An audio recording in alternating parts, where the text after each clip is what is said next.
Hello, everyone. Today we're going to be talking about sudden infant death syndrome, and I just want to prepare you right now. It's not exactly the happiest topic if you haven't already gathered that.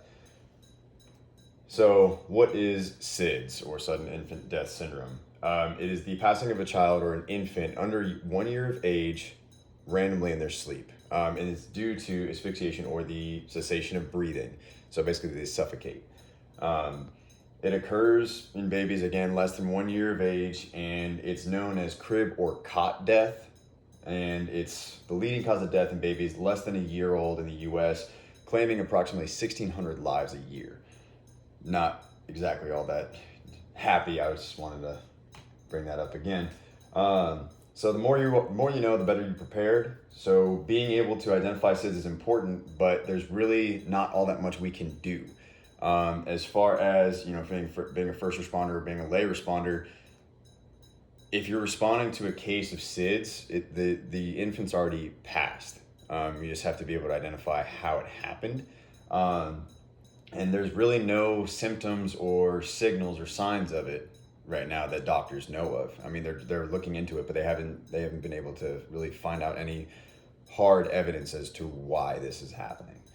Um, Again, no known causes, but brain deformity is the leading hypothesis among a lot of doctors and scholars. They're trying to figure out, like, maybe if the mom was drinking or smoking during the pregnancy, or within the first 6 months after the child is born, that might have an effect. They still don't know, though. That's all speculation. Um, and again, first responders and lay responders can't really do much to help the baby besides perform CPR. So when we get there, we can perform CPR, but there's not all that much that's gonna do, especially if the baby's already passed. So signs and symptoms, again, really aren't that many. The only really sign is the death of the infant. Um, there's only speculation of causes, so no signs can truly be discovered and treated until after the fact.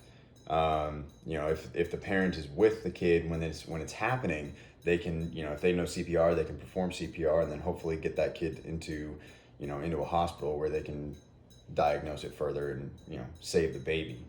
But there's really no way to test for SIDS in newborns, and again, speculation or using your best guess is the only way that we can get this solved.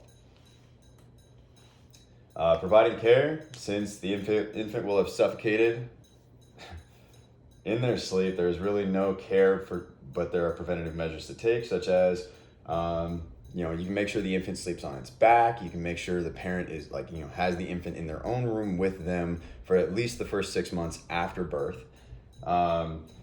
Make sure no water enters the baby's nostrils after while they're taking a bath or anything like that. That's very important. I'm pretty sure that's pretty important anyway.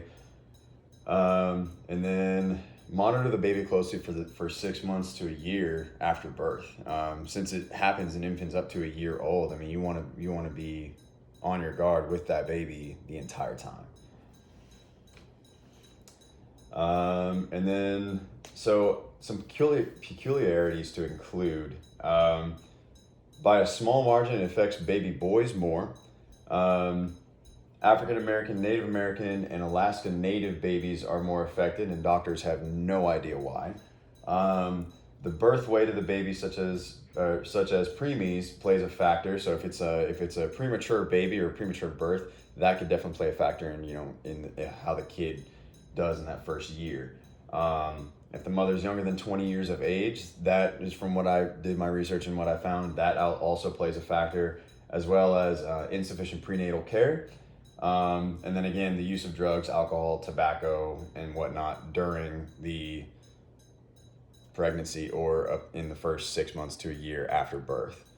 Um, Pretty crazy stuff. It's not exactly the happiest topic, I know, but it's definitely something we need to be aware of. If we have our own kids, and in the middle of the night, we hear the kids shallow or stop breathing when we do a check on them or her, and we have to provide CPR. I mean, that's kind of what we need to be really able to do and prepare to do. If we freeze, that could be the death of that child. So we need to make sure that we we know about this, it's addressed, and not only that, but we can actually do what we can to help. And then that is my works cited page. Thank you very much.